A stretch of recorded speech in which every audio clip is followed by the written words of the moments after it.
Eu quero trazer uma palavra para você. O nosso tema este ano é os herdeiros da justiça. Nós somos os herdeiros da justiça. Lembrando que herança não se conquista, herança se recebe. E um dos aspectos dessa herança, uma porção dessa herança, é que nós iremos participar do arrebatamento da igreja. Amém? Nós seremos arrebatados, nós vamos participar do arrebatamento da igreja. E eu quero hoje, eu não prometo fazer uma sequência, mas eu tenho aí umas 4, 5 mensagens sobre o assunto, o arrebatamento da igreja, a segunda vinda do Senhor Jesus, a grande tribulação, o inferno, o lago de fogo, todo esse tema, ok? Mas hoje eu quero introduzir um pensamento sobre como esperar o arrebatamento. Enquanto nós estamos aqui, enquanto Jesus não vem buscar a igreja, a noiva, nós, como esperar o arrebatamento? Então existem alguns aspectos que são muito importantes, eu e você sabermos, enquanto Jesus não vem, o que é que nós fazemos, como vivemos, como nos comportamos aqui nesse tempo de transição, nesse tempo que vai com certeza acabar. Eu quero partir do texto de Mateus 24:35, o Senhor Jesus declarou estas palavras: os céus e a terra passarão, disse Jesus. Os céus e a terra passarão. Tudo aquilo que você vê, tudo aquilo que você enxerga, tudo aquilo que você toca, vai acabar, está escrito. Vai passar. Tudo vai passar. Mas as minhas palavras, disse o Senhor Jesus, jamais passarão. As palavras do Senhor Jesus jamais passarão. Então, o primeiro pensamento, você que gosta de anotar aí a nossa ministração, num caderninho, na sua agenda, no seu smartphone, no seu iPad, enfim, você que gosta de ter aí o esboço da ministração, o primeiro tópico é: a palavra de Deus é eterna. A palavra de Deus é eterna. O próprio Senhor Jesus está declarando que a palavra de Deus é eterna e que tudo mais é temporal, é passageiro, não permanece. As aves lindas, os peixes, grandes e pequenos, os animais, inclusive aquele cachorrinho que você quase idolatra ele. Todas as coisas, os rios, os oceanos, as árvores, as flores, tudo vai passar. Tudo vai acabar. Passarão todas as coisas, disse o Senhor Jesus. Tudo acabará um dia. Mas a palavra de Deus, ela permanece para sempre. Lembre que nós temos aprendido aqui que a palavra de Deus, ela é o próprio Deus se expressando. É a própria verbalização divina. Nós temos aprendido que a palavra de Deus é espírito, ela é vida. Ela permanece para todo o sempre. Saber dessa verdade, crer nessa verdade, isso deve ajudar a mim e a você a ajustar a nossa conduta, o nosso comportamento diário sobre a terra. Saber que tudo aquilo que você vê, enxerga, cheira, abraça, toca, tudo isso vai acabar. Sabendo disso, você precisa receber a palavra de Deus na sua vida, porque a palavra de Deus, ela nos instrui. Quando eu sei que o céu e a terra passará, e a palavra de Deus permanecerá para sempre, eu devo ajustar o meu viver diário, as minhas escolhas, as minhas declarações, as minhas palavras, eu devo ajustar de acordo com essa verdade bíblica. Sendo a palavra de Deus eterna, isso significa que tudo se originou da palavra de Deus. A palavra de Deus criou todas as coisas. Aquilo que nós vemos a Bíblia diz que é criação, é criatura, e o que não vemos é criador. Tudo depende da palavra de Deus. Nós encontramos um texto bíblico que embasa isso que eu estou falando. Hebreus capítulo 11, versículo 3 diz assim: pela fé entendemos que o universo foi formado. O universo foi formado pela palavra de Deus.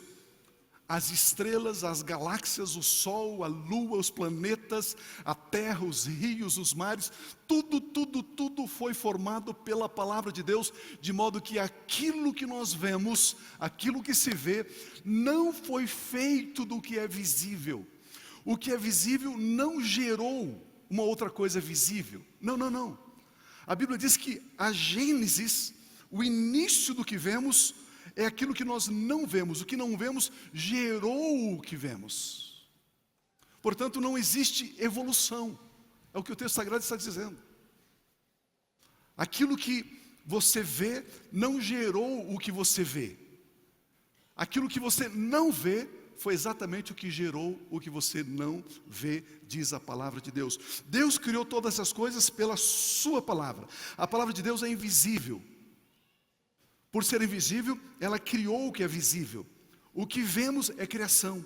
A palavra de Deus tem poder para criar. A palavra de Deus é fonte. A palavra de Deus é origem. Ela dá origem a todas as coisas que nós enxergamos.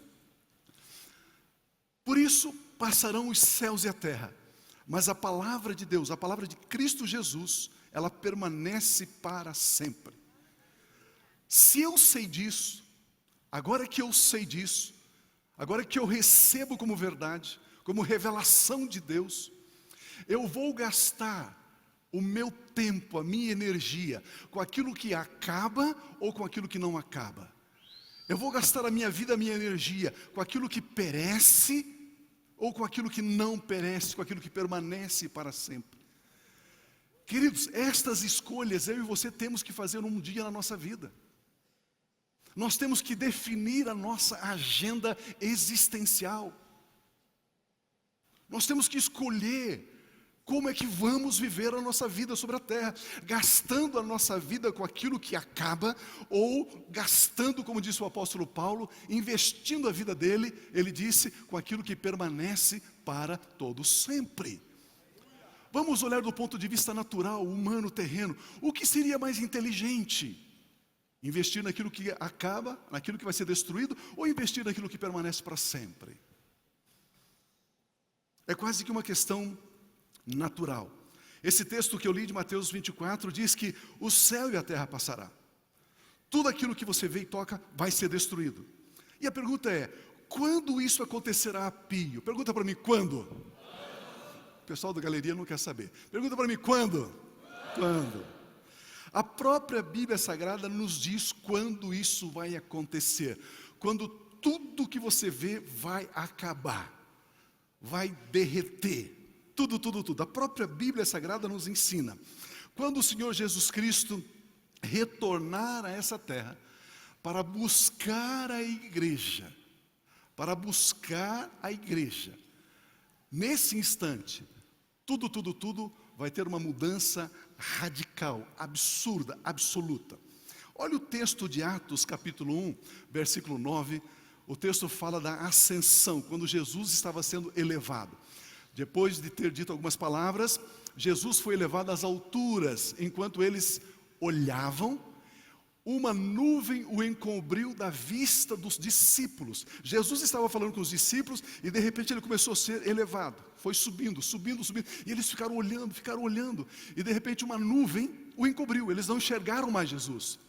E eles ficaram com os olhos fixos no céu, enquanto ele subia. De repente surgiram diante deles dois homens vestidos de branco. Dois anjos do Senhor, dois mensageiros da parte de Deus, que lhes disseram: Galileus, por que vocês estão olhando para o céu? Este mesmo Jesus que dentro de vocês foi elevado aos céus, voltará. Este mesmo Jesus voltará, diz o texto. Esse mesmo Jesus voltará. E o texto diz, ele voltará Da mesma forma como o viram subir. Da mesma forma, ele foi subindo e uma nuvem o ocultou. Isso significa que ele virá também em uma nuvem. Ele virá em uma nuvem. Quando o Senhor Jesus Cristo foi elevado aos céus, esses anjos declararam, profetizaram o seu retorno. Pio, como se dará isto? A palavra de Deus diz que se ouvirá um som, o som da última trombeta. Nós, os salvos em Cristo Jesus, seremos arrebatados, sairemos da terra antes da grande e terrível tribulação e destruição que acontecerá no planeta Terra. Nós seremos arrebatados, diz a palavra de Deus. Nós seremos arrebatados. Deixa eu avançar um pouquinho. 1 Coríntios capítulo 1, versículo 51 diz assim: eis que eu digo um mistério. O apóstolo Paulo declara: eis que eu lhes digo um mistério. A palavra mysterios no grego não significa que é algo que está oculto, mas algo que está sendo revelado, está em processo de revelação. Eu digo algo que está sendo revelado a vocês, Paulo escreve. Nem todos dormiremos. Percebe que Paulo não diz que crente morre. Paulo diz que crente dorme. Crente não morre, crente dorme. É o que a palavra de Deus diz.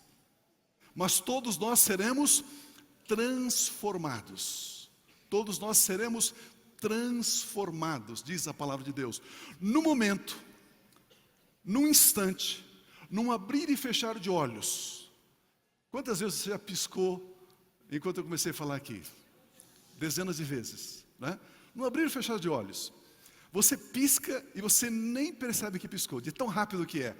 Será assim, ao som da última trombeta, haverá o som de um chofar, de uma trombeta, o som da última trombeta, pois a trombeta soará, os mortos ressuscitarão num corpo incorruptível e nós seremos transformados.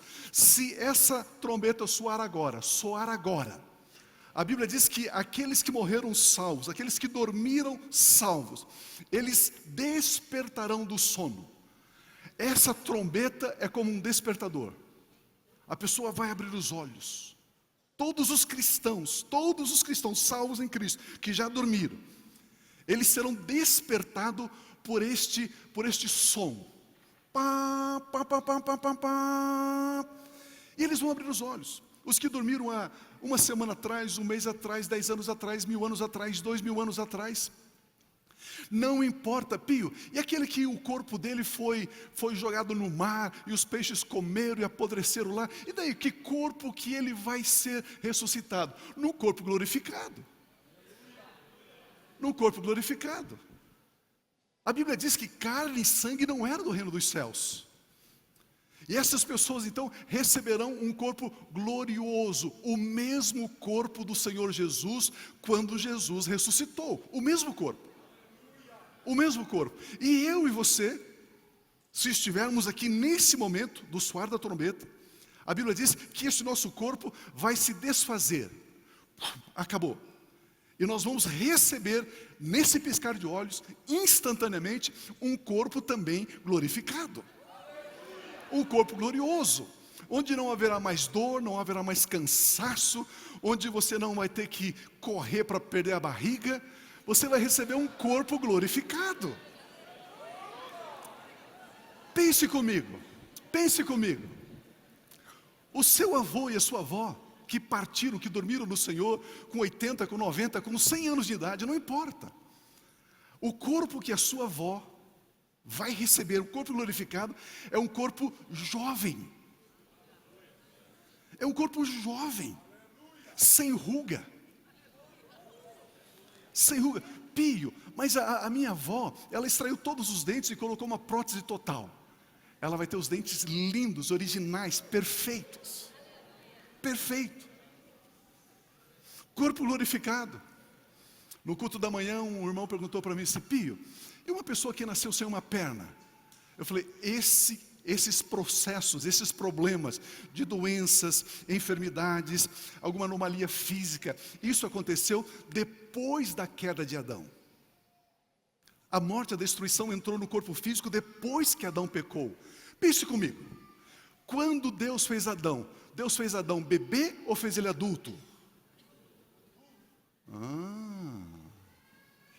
Deus criou Adão e Eva adultos, perfeitos. Adultos perfeitos. Isso representa, isso tipifica o corpo que eu e você receberemos. Inclusive você pode comer e não engorda.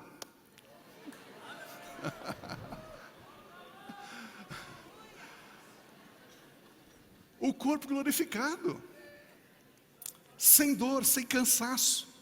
É o que a palavra de Deus está dizendo. Nesse momento o nosso corpo físico será totalmente transformado num corpo glorificado. A imagem e semelhança do corpo de Cristo Jesus. Seremos iguais a Cristo Jesus. O mesmo corpo de glória de Cristo Jesus. Ou seja, nem mesmo o nosso corpo físico será aproveitado. Não vai ser aproveitado, nada vai ser aproveitado. Essa plástica que você fez não vai valer nada lá. Aliás, esse dinheiro da plástica no gasofilácio da igreja nos ajudaria a salvar mais gente.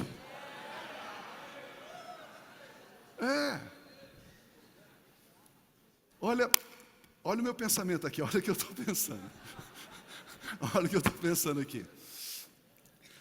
Sabedores que somos agora, de que tudo passa, mas a palavra de Deus permanece,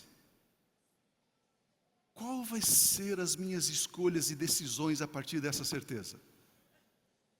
Quais serão as minhas escolhas e certezas? O que eu quero com a graça de Deus é colocar a minha vida, a sua vida, as nossas vidas no prumo da palavra de Deus. No prumo da palavra de Deus. Valorizar o que tem valor, relativizar o que é relativo, importar-se, gastar tempo com aquilo que vale a pena importar e gastar tempo. Fazer esse ajuste fino, porque nós estamos esperando o arrebatamento da igreja. Estamos esperando a vinda de Cristo.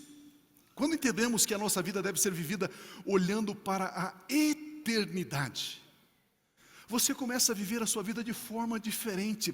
Os problemas que você tem chamado de problema já não são tão problemas assim. Porque você começa a viver a sua vida pensando na eternidade. As suas escolhas é com vistas à eternidade. A sua linguagem é com vistas à eternidade.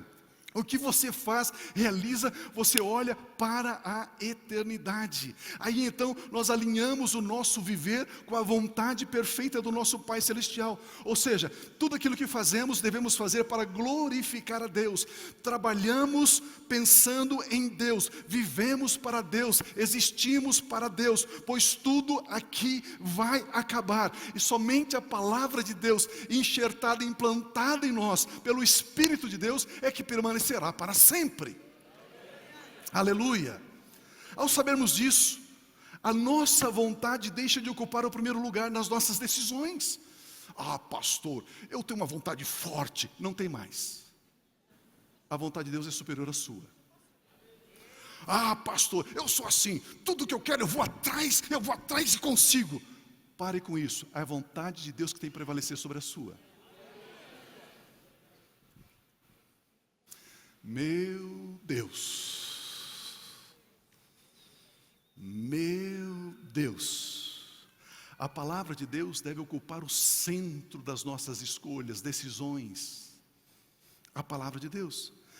Em Lucas capítulo 12, versículo 15, Jesus diz o seguinte: enquanto o arrebatamento não chega, então lhes disse, cuidado,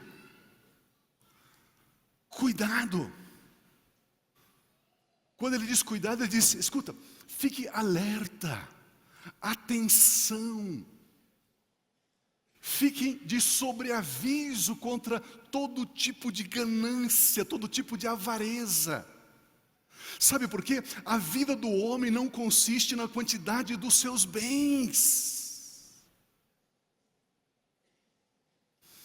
Você acha que vai viver melhor? Você acha que vai ser mais feliz? Você acha que você vai ser mais realizado baseado naquilo que você está adquirindo aqui na terra? Não, a vida do homem não consiste nos bens que ele possui. Cuidado, disse Jesus. Cuidado para não sermos enganados. Jesus está aqui nos alertando para não sermos gananciosos, para não sermos avarentos. Qual é o problema da avareza, Pio, da ganância? Qual é o problema? O avarento pensa que toda a vida que existe é aqui na terra. O avarento, ele valoriza as coisas que vão acabar acima daquelas coisas que permanecem para sempre. O avarento inverte esses valores. O avarento pensa que são as coisas terrenas que dão felicidade plena ao seu coração. E é isso que o diabo quer que pensemos, que o mundo vai permanecer para sempre e que aqui nós seremos eternamente felizes. Isso não é verdade. Cuidado. Cuidado. O avarento, ele se dedica tanto às coisas materiais, ele se empenha tanto às coisas materiais, ele gasta a sua vida nas coisas materiais, achando que essas coisas materiais é que vai fazê-lo feliz, vai fazê-lo homem, vai fazê-lo pleno, vai fazê-lo satisfeito. E a Bíblia diz, a vida do homem não consiste nos bens que ele possui. Aleluia. Cuidado com a avareza.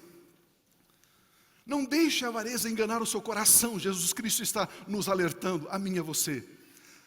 O homem não é aquilo que ele tem, o homem é quem ele é. A vida de um homem não consiste em quem ele, a vida do homem consiste em quem ele é e não no que ele tem. Por isso não viva a sua vida para possuir e servir as coisas. Não viva a sua vida. Meu irmão, não coloque isso na cabeça, não deixe isso entrar no seu coração jamais. Pastor, se eu tiver um carro, aí eu frequento todos os cultos da igreja. Isso é mentira, meu irmão. Isso é mentira, não é verdade. Ah, pastor, se eu morasse perto da igreja, aí eu estaria mais engajado nos ministérios, estaria atuando aqui. Não é verdade. Tem gente que mora pregado, colado parede com a igreja e não é verdade. Não viva a sua vida para possuir as coisas, para servir as coisas. As coisas precisam nos servir. Olha, Deus nos dá bens e riquezas. Deus nos dá as coisas para nos servir e nunca para servirmos as coisas.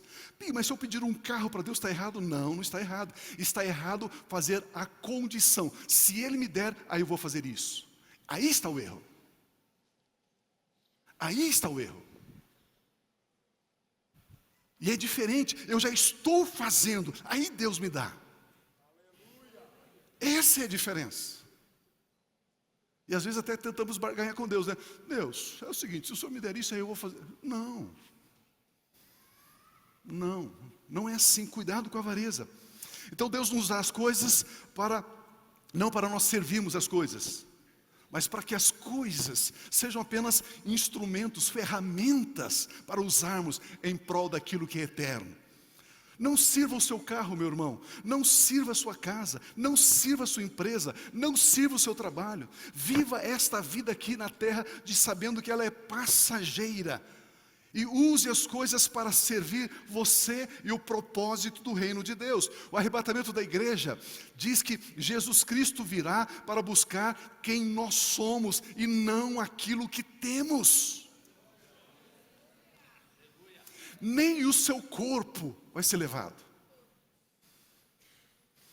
Nem o seu corpo físico material será levado. Nada, no arrebatamento nada, tudo vai ficar.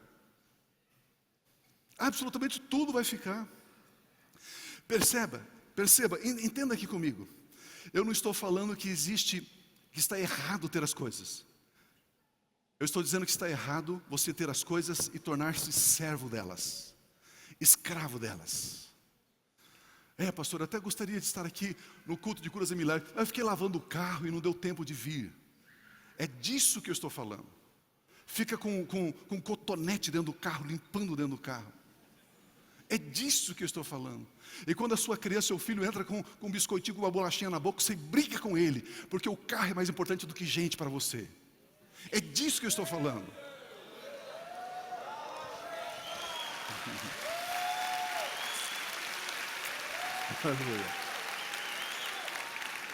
É isso.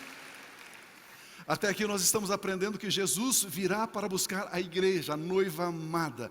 Depois que ouvimos o soar da trombeta, nós encontraremos o Senhor Jesus nos ares, diz a palavra de Deus. Tessalonicenses 4,16 diz assim: pois, dada a ordem vem de Deus Pai, com a voz do arcanjo e o ressoar da trombeta de Deus, o próprio Senhor Jesus descerá dos céus, e os mortos em Cristo ressuscitarão primeiro do que nós, se estivermos vivos aqui, os que estão vivos. Depois nós, os que estivermos vivos, seremos arrebatados com eles nas nuvens. Nós vamos encontrar o Senhor Jesus nos ares. Queridos, por gentileza, preste atenção. Eu estou falando de arrebatamento da igreja, eu não estou falando da segunda vinda de Cristo. São duas coisas separadas, são duas coisas distintas. Estamos falando do arrebatamento, seremos arrebatados com Ele, vamos encontrar o Senhor Jesus nos ares, para o encontro com o Senhor nos ares, e assim estaremos com o Senhor para sempre. Para sempre. Para sempre. Aleluia. Para sempre.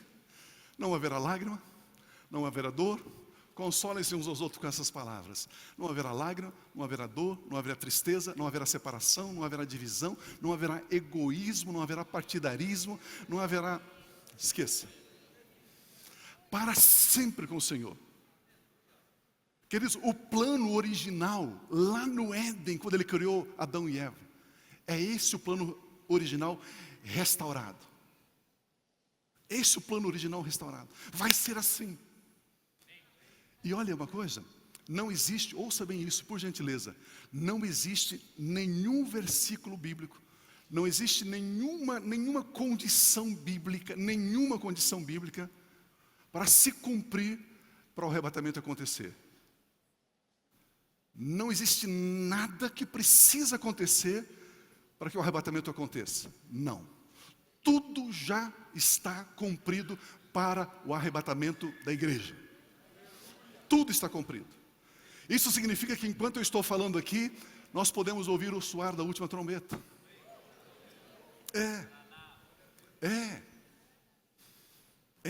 Tudo já está cumprido.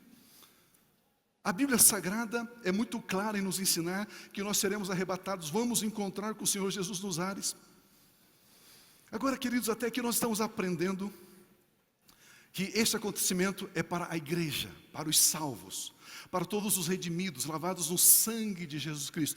Pio, quem são esses salvos? Quem são esses redimidos? Quem esses que lavaram a sua vida, suas vestes no sangue do Cordeiro? Olha esse texto, por gentileza, de João, capítulo 3, versículo 18. Quem nele crê, nele quem? Em Jesus. Quem crê em Jesus Cristo não é condenado. Não tem condenação. Mas quem não crê em Jesus já está condenado, por não crer no nome do Filho unigênito de Deus. Pense comigo, vamos entender esse texto. Aqui tem um grupo de 1000 pessoas, todas condenadas à morte eterna, todas condenadas, ok? Aí vem uma possibilidade deles serem absolvidos desta condenação. E para ser absolvido da condenação, ele precisa crer que Jesus Cristo é o Filho de Deus, que Jesus Cristo morreu na cruz, ressuscitou, está à direita do Pai, e Jesus Cristo pagou a condenação, a dívida que condenava eles. Aqueles que creem, vamos imaginar aqui, dos 1000 que estão aqui, 800 creem. Aquele que crê não tem mais condenação. Mas aqueles que não crê, mantém-se debaixo da condenação. Não é Deus que está condenando eles, são eles que não aceitaram a salvação. Por isso eu repito uma frase, vez após vez aqui, algumas pessoas mandam e-mails me malhando, falando mal, me xingando, dizendo não sei o que, porque são uns tapados. São uns cegos, não conhecem a palavra de Deus. Né? Eu sempre digo, né, se você quiser conversar teologia comigo, venha. Qualquer pessoa, qualquer pastor, de qualquer lugar do mundo, venha conversar teologia comigo. Olhando no meu olho, conversando comigo. Eu me preparei para isso, eu estudei anos a fio para isso. Eu sei o que eu estou falando, eu sei o que eu estou ensinando. E eu sei que eu vou prestar contas diante do meu Deus de tudo aquilo que eu prego aqui para vocês. Eu sei que eu vou prestar contas do que eu ensino. Então, olha o que eu digo, ninguém vai para o inferno porque pecou. As pessoas vão para o inferno porque rejeitam o Salvador. Olha de novo o texto, por gentileza. João 3,18 diz assim, João 3,18. Quem nele crê não é condenado. A condenação é tirada. Mas quem não crê em Jesus já está condenado. Consegue entender? A pessoa já está condenada. Por quê? Por não crer no nome do Filho de Deus. Olha o versículo 32 desse mesmo capítulo 36, por gentileza. Quem crê no Filho tem a vida. A palavra vida no grego ali é zoe. Zoe é a vida divina, é a vida eterna, é a vida abundante, é a vida que não foi criada, é a vida de Deus, a vida eterna, tem a vida eterna. Já quem rejeita o Filho não verá a vida eterna, mas a ira de Deus permanece sobre aqueles que rejeitam o Salvador. Então todos aqueles que recebem Cristo Jesus como Senhor e Salvador, estes serão arrebatados. Estes ouvirão a trombeta. Essa é a condição para sermos arrebatados. Crer em Cristo Jesus, crer na sua vida, na sua morte, na sua ressurreição. É isto que salva o pecador. Enquanto aguardamos o arrebatamento, nós precisamos entender que, 2 pontos. Enquanto nós aguardamos o arrebatamento, nós precisamos entender que, 2 pontos. O diabo, ele não abriu mão de você.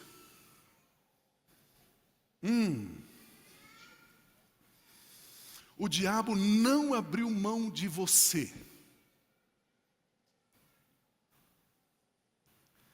Ele fará de tudo para você não subir.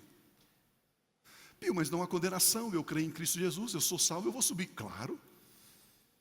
Mas vamos aprender pelo menos 3 atitudes da vida cristã para de fato, todos os dias levantarmos os olhos para o céu e dizer assim, Maranata, ora vem Senhor Jesus. Jesus venha, eu estou pronto, vamos Jesus. Venha Senhor, eu desejo a sua vinda. 1 Pedro capítulo 3, versículos 10 e 11. Pois, quem quiser amar a vida, essa vida nova, essa vida zoe, viver dias felizes aqui na terra e em toda a eternidade, guarde a sua língua do mal e os seus lábios da falsidade. Guarde a sua língua de falar mal dos outros. Guarde a sua língua de mentir, de caluniar. Guarde a sua língua. Guarde a sua língua. Pio, mas eu não falo, eu só escrevo. Guarde os seus dedos também. Guarde os seus dedos também.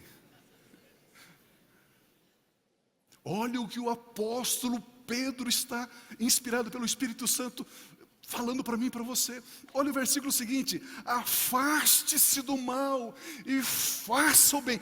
Não só afastar do mal, mas faça o bem. Busque a paz com perseverança, com instância, com dedicação. A palavra afastar aqui no grego é eklino, apartar-se, afastar, dar as costas ao mal, evitar com determinação o mal. Evite a aparência do mal. Vire as costas. Vire as costas. Eu atendo todo mundo que eu atendo na minha sala, no meu escritório pastoral, eu atendo com porta aberta. Alguém chega e diz, pastor, eu queria fechar a porta. Não, meu irmão. Não, minha irmã. É com a porta aberta ou a gente não conversa. Eu precisava dar uma carona para uma irmã na igreja. Não faça isso, meu irmão. Não faça isso, meu irmão. Afaste-se do mal.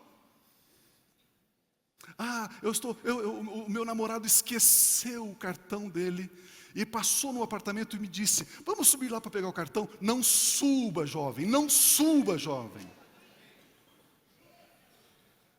Afaste-se do mal.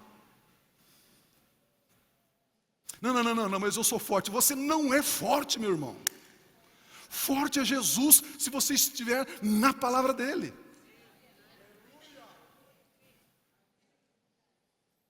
Cuidado, afaste do mal. Evitar com determinação o mal. Afastar de tudo aquilo que Deus abomina. É afastar das obras da carne. Pio, quais são as obras da carne? Gálatas 5,19 diz. Olha o que diz ali. Ora, as obras da carne são manifestas, são conhecidas. Quais são as obras da carne? Imoralidade sexual. Pio, o que é imoralidade sexual? É todo ato sexual fora do casamento.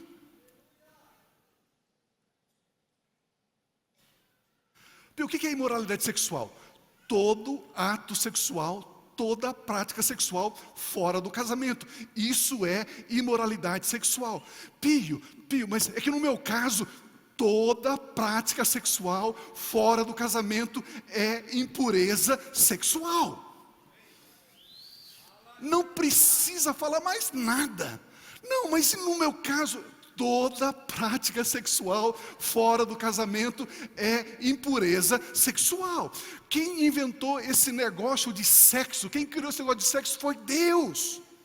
E Deus inventou a única maneira de se fazer sexo seguro, dentro do casamento. Macho e fêmea os criou e disse: não é bom que o homem esteja só. Ele estabeleceu o sexo seguro.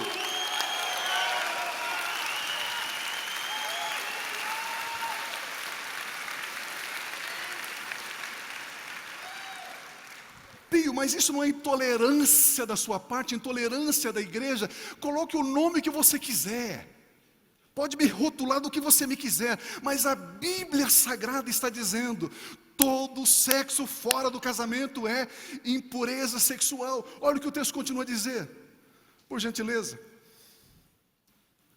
Imoralidade sexual, impureza, libertinagem, idolatria, feitiçaria. O que é idolatria? Tudo aquilo que você dedica mais tempo a esta coisa do que a Deus é idolatria. Infartar porque o Brasil perdeu, imagina. Cada jogador daqueles pega o seu jatinho particular, vai para a sua mansão particular, tirar as suas férias particular, e quem vai ter que pagar a conta de água e luz é você, não ele.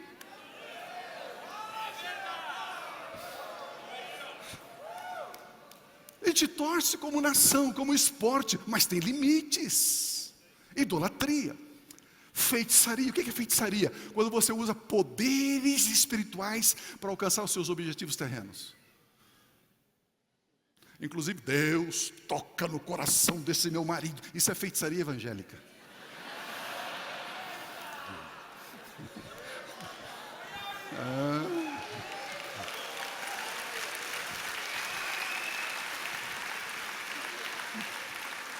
Olha o texto, por gentileza. Feitiçaria, ódio, discórdia, ciúmes, ira, egoísmo, dissensão, facção, dividir. Eu já contei isso para vocês, mas deixa eu repetir. Quando eu comecei o meu ministério, não faz muito tempo, 30 anos atrás, eu fiz uma oração. Na oração eu coloquei 2 pedidos. Eu fico com vergonha de dizer para vocês qual foi. Mas um pedido horrível, mas assim, estúpido, mas... E um outro, legal.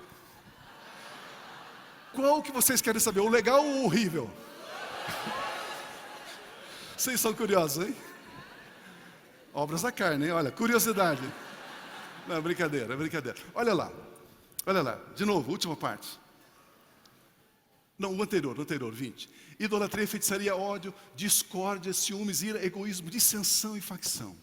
Nessa minha oração, eu falei assim, Deus, ok, o Senhor está me chamando, tinha uma convicção assim, inegável, de que Deus estava me chamando para o ministério. Falei, Deus, eu vou, mas eu peço ao Senhor duas coisas. E aí vem a primeira, que hoje, se eu falo, eu fico corado, fico com vergonha. Senhor, eu não quero trabalhar numa igreja pequena. Horrível esse pedido. Porque não existe igreja pequena, existe só uma igreja. Se existe um grupo que reúne ali com 50 pessoas, com 100 pessoas, com 10 mil pessoas, com 100 mil pessoas, só tem uma igreja. Então esse meu pedido foi o mais estúpido, o mais burro possível. Eu falei, Deus, esqueça esse pedido. Esqueça. E o segundo pedido é, Senhor, não permita eu ter no meu currículo ministerial que um dia eu dividi uma igreja. Deus, não permita eu ter no meu registro de vida ministerial, enquanto eu estou aqui na terra, que um dia eu dividi uma igreja. Que um dia eu fui lá numa igreja lá e peguei um grupo de pessoas para mim e fiz isso e fiz aquilo. Deus, por favor, Deus, não me permita. Não me permita que eu tenha esse registro na minha vida. Eu não quero carregar isso na minha vida jamais, Senhor. Facção, divisão, obras da carne, dissensão, egoísmo, ciúmes. Olha o versículo seguinte. Inveja, embriaguez, orgias e coisas semelhantes. Eu os advirto, diz a palavra de Deus, esta palavra que permanece para sempre, como antes já os adverti, aqueles que praticam, vivem na prática dessas coisas, não herdarão o reino de Deus. Se Deus empenha a palavra dele dizendo, os que vivem nesta prática não herdarão o reino de Deus, como é que você acha que o diabo vai agir contra a minha vida e contra a sua vida? Ele vai fazer de tudo para nos escravizar, inclusive usando textos bíblicos. Não, se eu estou na graça, se eu pego, Deus me perdoe. Mas aqueles que praticam essas coisas não herdarão o reino de Deus. Cuidado, cuidado, disse o Senhor. Muito cuidado, muita atenção, é muito sério. Nós estamos falando de eternidade. Eternidade. A Bíblia Sagrada é muito clara a dizer que nós seremos arrebatados, mas o diabo fará de tudo enquanto nós esperamos o arrebatamento, para nos desviar, para nos escravizar, para que eu e você sejamos apóstata da nossa fé. Cuidado. Pio, aqueles que não subirem, que não forem arrebatados, o que vai acontecer com eles? Depois do arrebatamento dos salvos, a Bíblia diz que virá um tempo de muita dor, muita tribulação, muita angústia, ranger de dentes. Ranger de dentes. A Bíblia diz que o iníquo, o homem da iniquidade, ele não se manifesta enquanto aquele que o detém, está lá em Tessalonicenses, enquanto aquele que o detém não for tirado. Quem é que detém a manifestação do mal? A igreja. A igreja. Por gentileza, eu posso ter 4 irmãos aqui em cima? Pode ser vocês aqui da frente, 4 irmãos aqui em cima. Isto. Só para dar uma ilustrada aqui. É só exemplo, ok? Esse irmão aqui é terrível, pecador, fofoqueiro, maledicente, é uma coisa. Ele faz toda essa fofoca e passa para esse irmão que é um pouquinho pior que ele. E de repente, ele é um filho de Deus, um servo de Deus, lavado no sangue do Cordeiro. A hora que essa fofoca vem daqui, chega aqui, ele vai passar essa fofoca para frente? Não. Não, morre aqui. Ele silencia. Ele não vai dizer para esse aqui, Karpinski, você não sabe o que eu vi. Ele não vai falar. Acabou aqui. Percebe que a igreja, ela está espalhada na sociedade, e a igreja é que detém a corrente do mal. É a igreja que impede o sucesso e o avanço do mal. É como se fosse uma corrente elétrica que viesse, e aqui tem uma borracha, aqui tem não sei como chama para interromper uma corrente elétrica, tem o quê? Um isolante. O isolante. Nós cristãos somos isolantes. O mal chega, nós perdoamos, nós abençoamos, nós não usamos os nossos lábios para maldizer, para fazer fofoca, para levar adiante. Eu recebo no meu WhatsApp, eu recebo no meu Facebook, eu fico quieto, não reproduzo. Aleluia!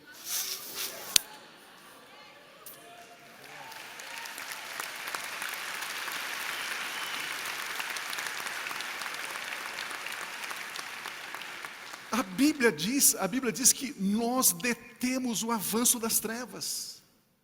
Nós detemos, obrigado, irmãos, pode sentar. Nós detemos o avanço das trevas.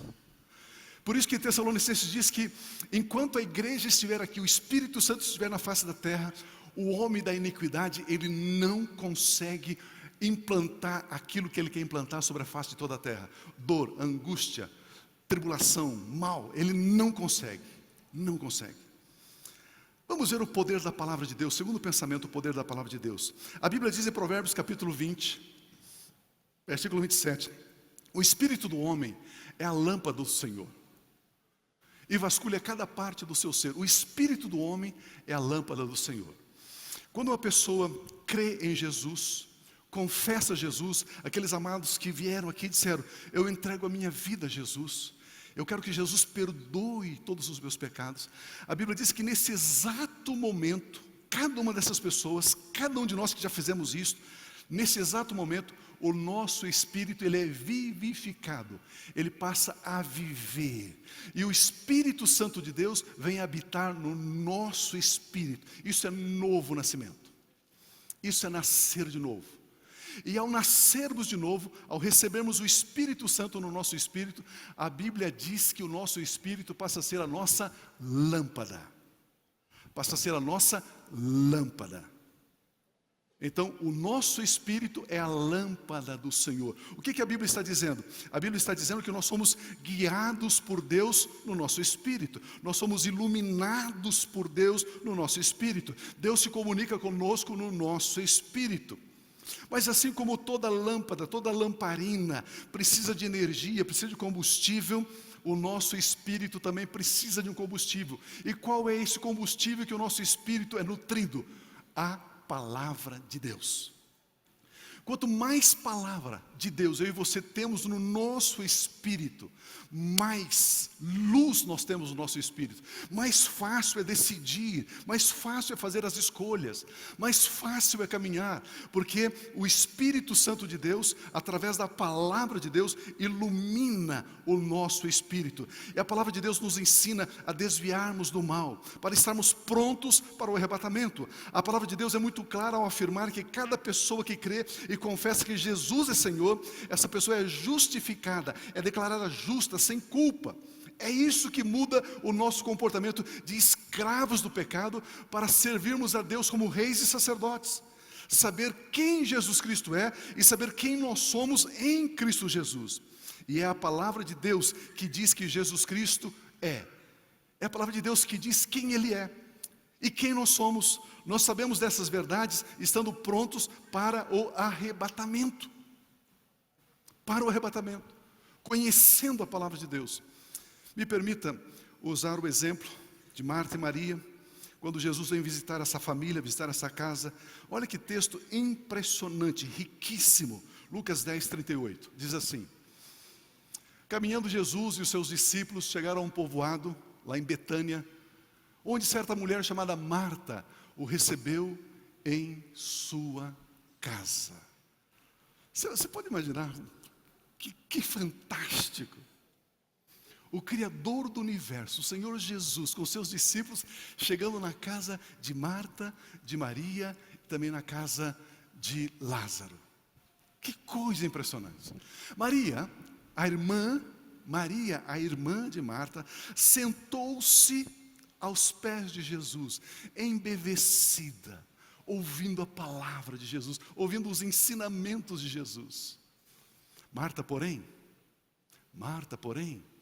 estava ocupada com muito serviço. Vocês que já passaram dos 40 anos, diga para mim, quando é que o serviço acaba? Nunca.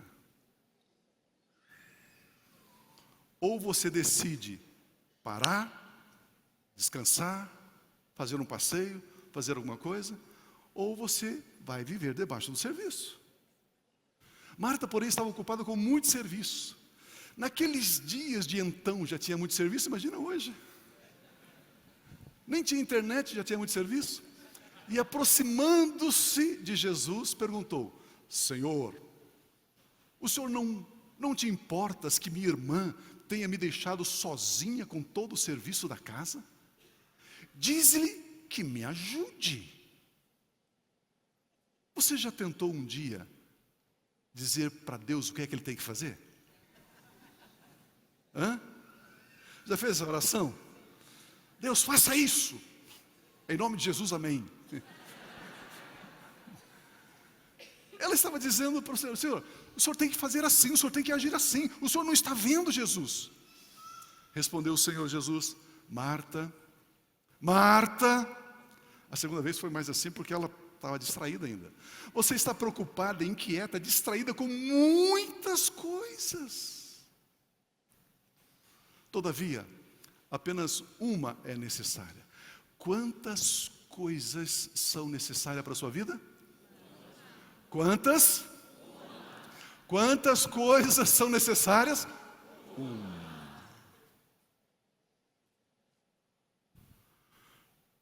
Ficou mais fácil viver, né? Uma coisa é necessária, uma. Maria escolheu esta única coisa, chamada de boa parte. Isto que é necessário, que é chamada de boa parte, nunca será tirada de Maria. Queridos, que texto esclarecedor para a minha vida, para a sua vida, enquanto esperamos o arrebatamento, o nosso arrebatamento. Pio, não estou entendendo muito bem.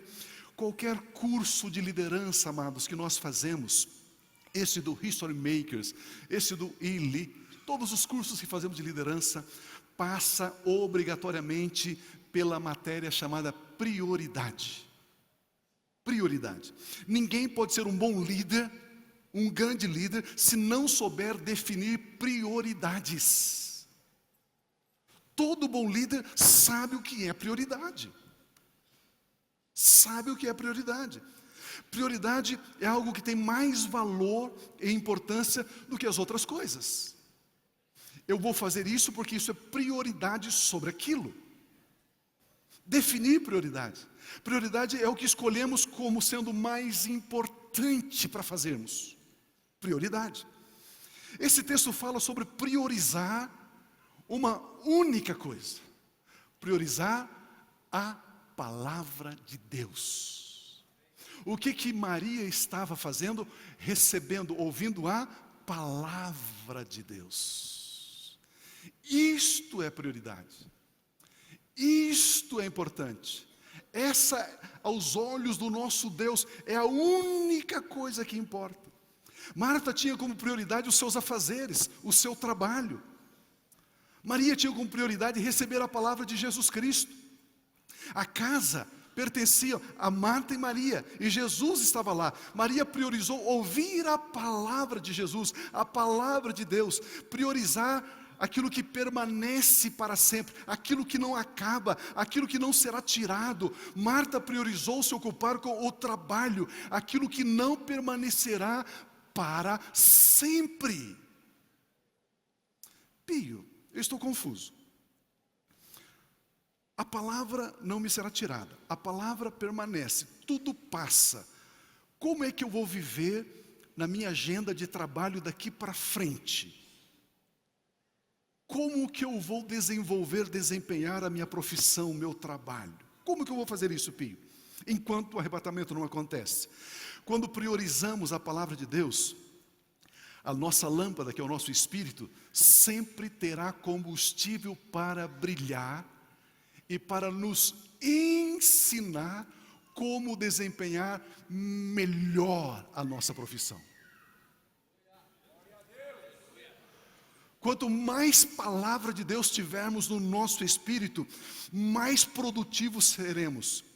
Muito mais produtivos seremos. Muito mais prósperos seremos. Os resultados que nós vamos produzir acontecerá muito mais rapidamente, porque nós priorizamos o reino de Deus e a sua justiça, e as outras coisas começam a ser acrescentadas a nós. Aquilo que se levava 2 semanas para produzir, por você priorizar a palavra de Deus, em 1 semana, em 3 dias você produz. É isso que a palavra de Deus nos ensina.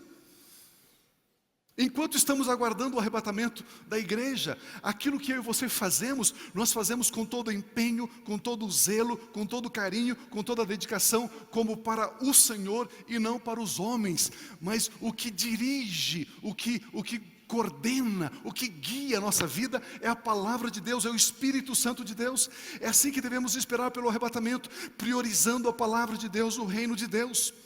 Ouça essa frase, eu ouvi de alguém, eu não sei qual é o autor, ele me perdoa. Viva hoje como se a trombeta fosse soar ainda hoje. Viva o seu dia, acorde pela manhã, dizendo o seguinte: eu espero que Jesus volte hoje. Trabalhe, faça as coisas que você tem que fazer, como se ele fosse voltar daqui a 100 anos. Você consegue entender isso? Consegue? Está confuso? Aquilo que você faz com zelo, você faz com esmero, você faz para deixar um legado para a sua descendência, e você faz de todo o coração como ao Senhor. Só que o seu viver, a sua postura, a sua conduta é: Jesus vai voltar hoje.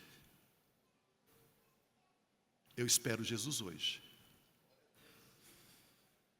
Eu não deixo nada em aberto, nada inacabado, nada para depois. Jesus vai voltar hoje. Mas eu faço com tanta dedicação, com tanto zelo, que se ele não voltar, eu poderei desfrutar das obras das minhas mãos, e também outras pessoas poderão ser abençoadas com aquilo que eu estou fazendo. Qual foi a dificuldade de Marta? Ela vivia hoje como se Jesus não fosse voltar, e Jesus estava na sala da casa dela. Ela não estava nem aí para Jesus. A prioridade de Marta não era receber a palavra do Senhor Jesus Cristo. A prioridade de Marta era os seus afazeres. Enquanto esperamos o arrebatamento da igreja, uma única coisa é necessária: receber, crer e viver experiencialmente a palavra de Deus. Por isso que ele diz em Lucas 10, 41, 42, Lucas 10, 41, ele diz: respondeu o Senhor: Marta, Marta, você está preocupada e inquieta com muitas coisas, todavia apenas uma é necessária: a palavra. Priorize a palavra, priorize aquilo que permanece para sempre. Maria escolheu a boa parte, Maria escolheu a palavra, e esta nunca será tirada de Maria, porque passarão os céus e a terra, mas as minhas palavras jamais passarão. De repente, se Jesus pudesse pegar o microfone e ficar aqui na frente, ele diria assim para nós: igreja, igreja, igreja, você está preocupada, igreja, inquieta com tantas coisas. Igreja, igreja, igreja, uma única coisa é necessária: gastar tempo com a minha palavra. Igreja, porque você está ansiosa com tantas coisas, igrejas. Tudo passa, inclusive os problemas que vocês estão enfrentando, esses problemas também passarão. Não lide com os seus problemas como se eles fossem eternos, eles não são eternos. Jesus estaria dizendo para que você possa, igreja, estar pronta para o arrebatamento, e para que você brilhe ainda mais a sua lâmpada, pela minha palavra depositada como combustível no seu espírito. Amados irmãos, necessitamos colocar o reino de Deus em primeiro lugar, devemos colocar a palavra de Deus em primeiro lugar, pois tudo passa, mas aquele que faz a vontade de Deus permanece para sempre. Vamos nos dedicar àquilo que permanece, aquilo que não será destruído. Enquanto esperamos o soar da última trombeta, enquanto esperamos o arrebatamento da igreja, vamos viver com as prioridades corretas, a prioridade do reino de Deus, a palavra de Deus em primeiro lugar. Todas as demais coisas vêm depois. Apocalipse capítulo 22, versículo 20, diz assim: aquele que dá testemunho dessas coisas diz: sim, venho em breve. Venho em breve. Esse breve ali é rapidamente. A manifestação dele será instantânea. Sim, venho em breve. Amém. Vem, Senhor Jesus. Vamos citar todos juntos a última frase ali. Amém. Vem, Senhor Jesus. Mais uma vez. Amém. Vem, Senhor Jesus. Aquele que dá testemunho destas coisas diz: sim, venho em breve. Amém. Vem, Senhor Jesus. Próximo: a graça do Senhor Jesus seja com todos vocês. Amém. Diga comigo assim: Maranata. Ora vem, Senhor Jesus. Mais uma vez: Maranata. Ora vem, Senhor Jesus. Queridos, ao nosso redor existe uma grande quantidade de pessoas que não sabem do arrebatamento da igreja. Elas não estão preparadas para o arrebatamento da igreja. Mas eu e você, enquanto esperamos o arrebatamento da igreja, devemos ir e anunciar que Jesus Cristo, que Deus, através de Jesus Cristo, amou cada uma dessas pessoas. E essas pessoas precisam receber a salvação que há em Jesus, para não entrarem em condenação, para não permanecerem em condenação, para estarem preparadas para o arrebatamento. Irmãos, enquanto nós esperamos o arrebatamento, nós mergulhamos na palavra. Enquanto esperamos o arrebatamento, nós nos afastamos do mal. Enquanto esperamos o arrebatamento, a terceira atitude nossa, nós anunciamos o amor de Deus por onde passarmos. Se tem uma cadeira vazia perto de você, um lugar vazio perto de você, é para você ter trazido a pessoa que você não trouxe. A pessoa que está indo para a condenação eterna, sem saber do arrebatamento, sem saber do amor de Deus. Vamos imaginar que nós somos no Brasil 40 milhões de evangélicos. Se cada um de nós ganharmos 2 pessoas para Jesus, nós teremos 120 milhões de evangélicos. Até o final do ano, quantas pessoas que você vai evangelizar? Quantas pessoas você vai falar do amor de Deus? Até o final desse ano. 1, 2, 3, 4. Quantas pessoas? Quantas pessoas nós vamos valorizar a morte de Cristo, os feitos dele no Calvário, e vamos dizer para a pessoa: ei, você precisa de Jesus. Hoje, ainda hoje, está falando para uma pessoa, ela não é brasileira, não sabe o que é cristianismo, e conversando com ela, eu falei assim: e você já ouviu falar de Jesus? Ele falou: sim. Ele falou assim: é como as demais religiões? Eu falei: não, cristianismo não é religião. Aí ele olhou assim assustado para mim, né? Eu falei: isso não é religião. Aí ele falou: como assim? Eu falei: cristianismo é crer, aceitar que Deus enviou Jesus para perdoar-me de todos os meus pecados, e agora eu posso viver como filho de Deus. Isso é cristianismo. Ele olhou para mim e falou: yes, oh, I like it. Ele disse: eu gostei disso, I liked this. Eu gostei disso. Eu gostei disso. Eu falei: esta é a salvação em Jesus, crer no Filho de Deus. Coloque o nome de uma pessoa no seu caderninho. Não, os jovens não usam mais caderninho. No seu smartphone, no seu tablet. 2, 3 nomes. E diz: até o final do ano essas pessoas estarão comigo servindo a Jesus. Até o final do ano. Eu vou orar por elas, eu vou orar com elas, eu vou convidá-las para vir para a igreja.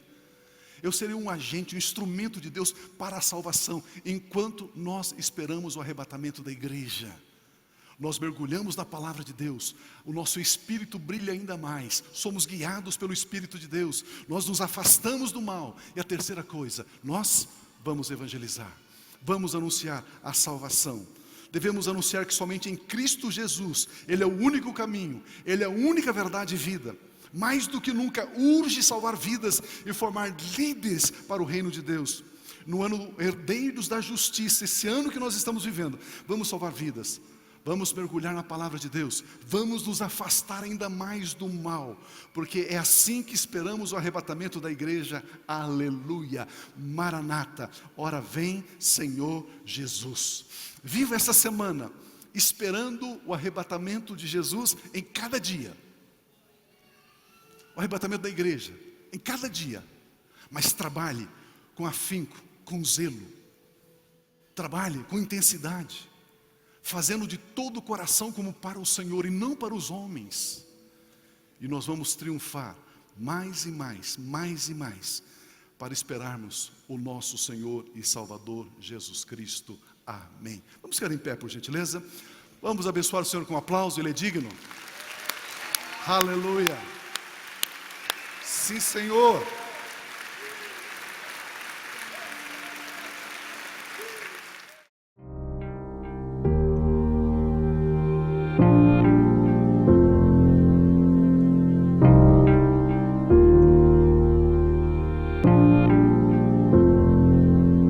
Não tem nada a ver com o que temos ou com o que fazemos, tem a ver com o que somos.